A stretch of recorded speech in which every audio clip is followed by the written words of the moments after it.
A reading from the Holy Gospel according to Mark. Glory to you, O Lord.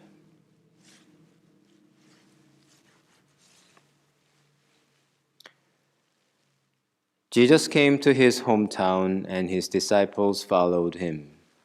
On the Sabbath, he began to teach in synagogue, and many who heard him were astounded. They said, "Where did this man get all this? What is this wisdom that has been given to him? What deeds of power are being done by his hands? Is not this the carpenter, the son of Mary, and his brother James and Joseph and Judas and Simon, and are not his sisters here with us?" And they took offense at him. Then Jesus said to them, "Prophets are not without honor except in their hometown, and among their own kin, and in their own house." And he could do no deed of power there except that he laid his hands on a few sick people and cured them.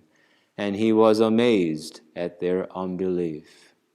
Then Jesus went about among the villages teaching.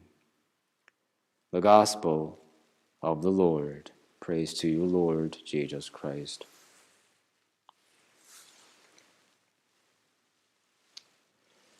Many Christian speakers on social media now concerned about the future of Christianity after the pandemic.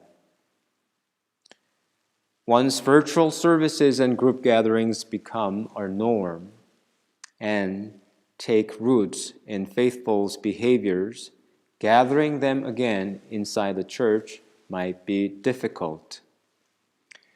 Compounded with an individualistic and pluralistic atmosphere within the church, some might find it meaningless to practice faith in the liturgy by devotions or within a community and fall away from the church completely. Religion or faith might be reduced to a social media channel or a cable TV station. It might become one option among many forms of entertainment. Now, this pandemic may push young people farther away from the church. All catechism classes or faith development programs have been closed indefinitely. I see fewer and fewer families bringing their children for communion at the parish parking. If non-gathering restrictions go on for a while and the fear for the virus persists for a long time, can we expect our children and grandchildren to ask us to bring them to church when the pandemic is over? It seems true the Christian faith is in crisis under this pandemic. Or we should rather say that our crisis has now another turn, for this crisis of faith began a long time ago. The decline of the church attendance is not news anymore. After World War II, and especially since the 1960s, the number of practicing Catholics have steadily declined.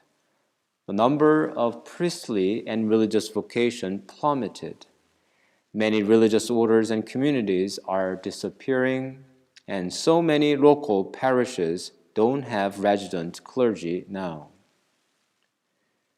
But I wonder if you agree with the word crisis I used to describe the situation of the church. I have a reservation to call this situation a crisis. Many of us are indeed in crises of falling into deeper sinfulness in our time's confusion. But the Christian faith itself never suffers degradation because the Lord is always faithful. So I like to call our situation a trial or purification. Or you may view it as God's chastisement or discipline against our unfaithfulness all these years. The letter to the Hebrews reminds us today, beloved, in your struggle against sin, you have not yet resisted to the point of shedding your blood. And it continues, the Lord disciplines those whom he loves and chastises every child whom he accepts. Endure trials for the sake of discipline. Now, discipline seems painful rather than pleasant at the time, but later it yields the peaceful fruit of righteousness to those who have been trained by it.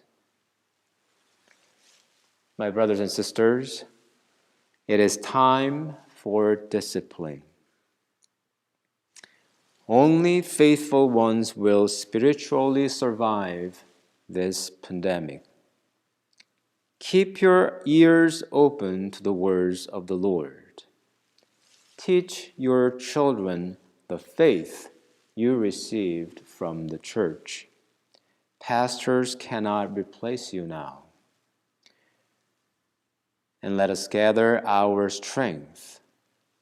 When we ask for it, the Lord will gladly grant what we need for this trial. It is not a crisis, but it is an opportunity to grow and mature in the Lord.